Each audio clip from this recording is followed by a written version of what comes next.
Hello, পুজো তো শুরু হয়ে গেল।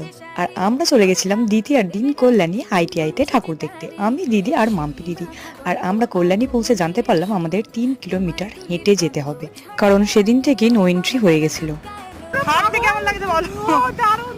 সে আমরা যতই বলি দারুণ দারুণ, মোটেই ভালো লাগেনি ভাই, অতটা হাঁটতে কারই বা ভালো লাগে। আর দেখো কতটা আমরা হেঁটে হেঁটে এসেছি, তারপরে এসে আমরা হাঁপিয়ে গেছিলাম, তাই একটু ফুচকা খেয়ে নিয়েছিলাম। ফুচকা খাওয়ার পর সামনেই একটা প্যান্ডেল ছিল, তো আমাদের প্যান্ডেল হপিং স্টার্ট। আর তারপরে আমরা ভাবলাম একদম সামনে চলে এসেছি, বাট আমাদেরকে আরও একটু ঘুরে যেতে হয়েছিল। আর অবশেষে পৌঁছালাম আইটিআই এর প্যান্ডেলে।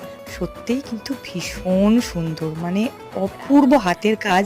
তোমরা যদি কাজগুলো দেখো কুটি কুটে কতটা নিখুঁত, তবে বুঝতে পারবে।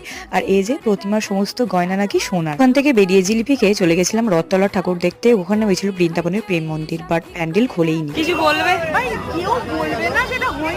তারপর আর কি, মন খারাপ করে চলে এলাম বাড়ি। বাই।